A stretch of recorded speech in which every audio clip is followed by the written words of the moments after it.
আসসালামু আলাইকুম। চলুন আমার জীবনে ঘটে যায় একটি ভূতের গল্প আপনাদের সাথে শেয়ার করি। আমার জন্ম গ্রামে, আর আমি গ্রামে থেকেই বড় হয়েছি। গ্রামে থাকার কারণ আমি আমার নানুর কাছে থাকতাম। মানে আমার আম্মু আব্বু সবাই আমার নানুর কাছে থাকতো। নানু অসুস্থ থাকার কারণে ছোটোবেলা থেকে আমি ওইখানে, এবং আমার আব্বু আম্মু সব ওইখানে থাকে। তো আমার নানু যখন মারা গেল তখন আমার বয়স 20-21। তো নানু মারা যাওয়ার পর তার আগে থেকে আমার আব্বু তার নিজের বাড়ি বাড়ি করে রাখছিল। নিচের তলায় আমার দাদি আমার আব্বু থাকতো, মানে আমার চাচাতো বোন। উপরের তলা করে সব কিছু করে রুম টুম সেট করে মানে প্রায় ফেলানো 1 বছর ফেলানো ছিল, ওরকমই পড়েছিল, পরিত্যক্ত ছিল। উপরের তলা, নিচের তলায় কিন্তু লোক থাকতো। তো এইভাবে যখন টোটাল আমাদের নতুন বাড়িটা সম্পূর্ণ রেডি হয়ে যায়, যেহেতু আমার নানা মারা গেছে, ওইখানে আর কেউ নেই, সেহেতু আমরা এই নতুন বাড়ি চলে আসি। তা বাড়ির নতুন যখন বাড়ি আসি, আমরা একটি মিলাদ দিছিলাম, ছোটোখাটো করে একটা মিলাদ দিলাম এবং নতুন বাড়ি উঠে গেলাম। প্রথম দিন আমরা সবাই এক ঘরে ছিলাম, মানে একসাথে ঘুমালাম। প্রথম দিন যেহেতু, সেদিন আর কোনো সমস্যা নেই, কিন্তু সমস্যা সেদিন থেকেই শুরু, যেদিন থেকে আমরা আলাদা থাকা শুরু করলাম। যেহেতু বাড়িটা করে অনেক দিন ফেলানো ছিল, পরিত্যক্ত ছিল, কেউ ছিল না, এই জন্যই সমস্যাগুলো। আর সমস্যাটি আমি এখন আপনাদের বলছি।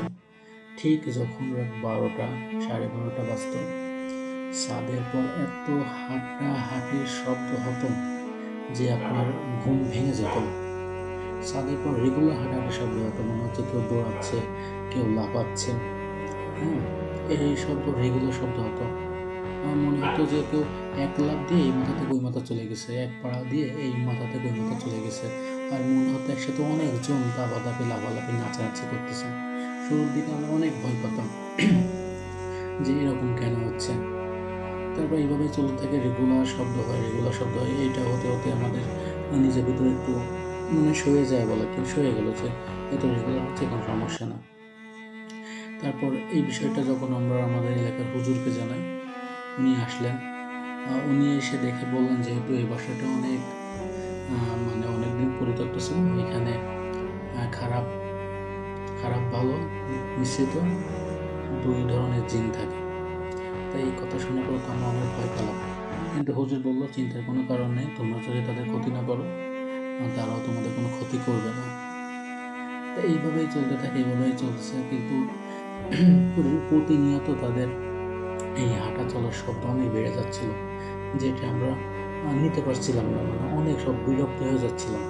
তো আমি একদিন সাহস করে বললাম কি, যে আমি আজকে দেখবো আসলে ছাদের পরে কী শব্দ, কারা হাঁটেন।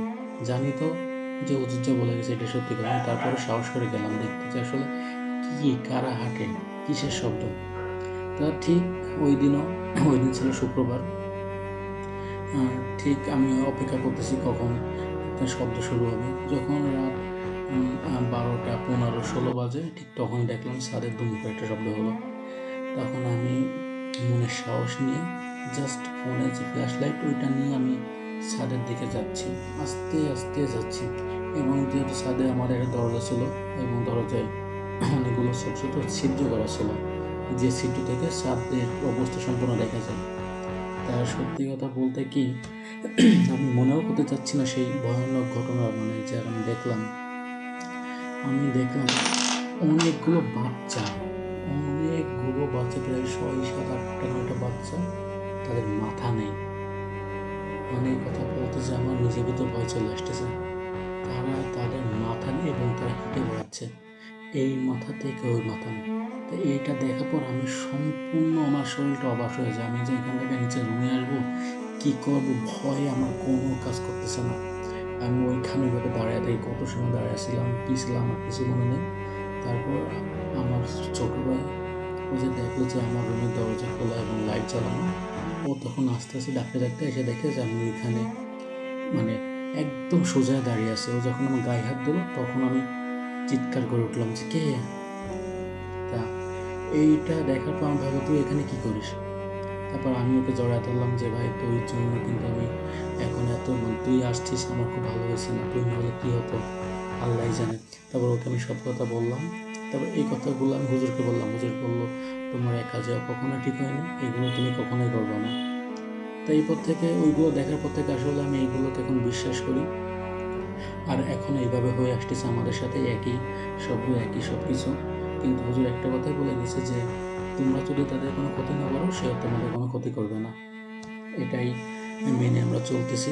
আর এখন রেগুলার আমাদের সাথে এই ঘটনাগুলো হয়ে যাচ্ছে, কিন্তু এই পর্যন্ত তারা আমাদের কোনো ক্ষতি করেনি, আর আমরাও চাই না তাদের কোনো ক্ষতি করতে।